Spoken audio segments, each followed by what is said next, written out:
আসসালামু আলাইকুম বন্ধুরা। আশা করি ভালো আছেন। আবার একটা নতুন ভিডিওতে আপনাদের স্বাগতম। আজকের আমাদের আলোচনার বিষয় হচ্ছে টটি সিরাপ। আজকে আমরা টটি সিরাপ সম্পর্কে বিস্তারিত জানব। এর কাজ কী, এর ব্যবহার এবং এটি কোন কোম্পানির ঔষধ সে সম্পর্কে বিস্তারিত জানব। তো বন্ধুরা চলুন শুরু করা যাক। ভিডিওটি শুরু করার আগে একটা রিকোয়েস্ট, ভিডিওটি টেনে টেনে না দেখে সম্পূর্ণ দেখবেন এবং যারা চ্যানেলে নতুন তারা অবশ্যই চ্যানেলটি সাবস্ক্রাইব করে পাশে থাকবেন এবং যারা অলরেডি সাবস্ক্রাইব করেছেন তাদেরকে অসংখ্য ধন্যবাদ। এছাড়াও আপনি খাচ্ছেন এমন কোনো ঔষধ সম্পর্কে জানতে কমেন্ট করুন। বন্ধুরা, টোটি সিরাপ হচ্ছে কিরোটিফেন গ্রুপের একটি ওষুধ। এটি বাংলাদেশের সুনামধন্য এসকে ফার্মাসিউটিক্যাল কোম্পানির ওষুধ। এটি বাংলাদেশের যে কোনো ওষুধের দোকানেই পাওয়া যায়। টোটি সিরাপের ব্যবহার। টোটি সিরাপ সাধারণত বাচ্চাদের হাঁপানির প্রতিরোধমূলক চিকিৎসায় ব্যবহার করা হয়ে থাকে।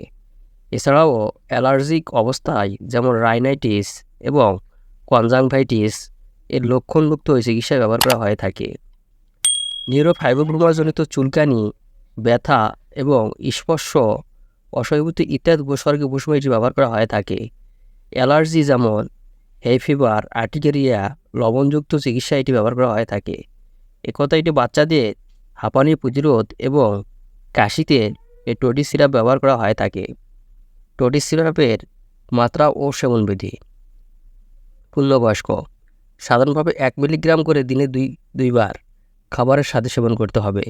বিশেষ ক্ষেত্রে একসাথে 2 মিলিগ্রাম দিনে 2বার সেবন করা যাবে। 3 বছরের অধিক বয়স্ক শিশুদের জন্য 1 মিলিগ্রাম করে দিনে 2বার আহারের সাথে সেবন করতে হবে। খুব বেশি ঘুম পেলে চিকিৎসার শুরুর প্রথম কদিন রাতের বেলা খাবারের সাথে 0.5 থেকে 1 মিলিগ্রাম কিটোটিফেন অথবা চিকিৎসকের পরামর্শ অনুযায়ী সেবন করতে হবে। বার্ধক্য পূর্ণবয়স্কদের অনুরূপ মাত্রা অথবা চিকিৎসকের পরামর্শ অনুযায়ী।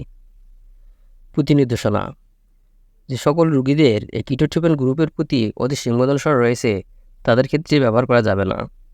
পার্শ্ব প্রতিক্রিয়া: চিকিৎসার শুরুর প্রথম কয়েকদিন তদ্রাসনতা এবং বিচ্ছিন্ন কিছু ক্ষেত্রে মুখ গহ্বরের সূক্ষ্মতা, সামান্য মাথা ঘোরা ভাব হতে পারে। ওষুধ ব্যবহারের কিছুদিন পরে এসব পার্শ্ব প্রতিক্রিয়া থাকে না।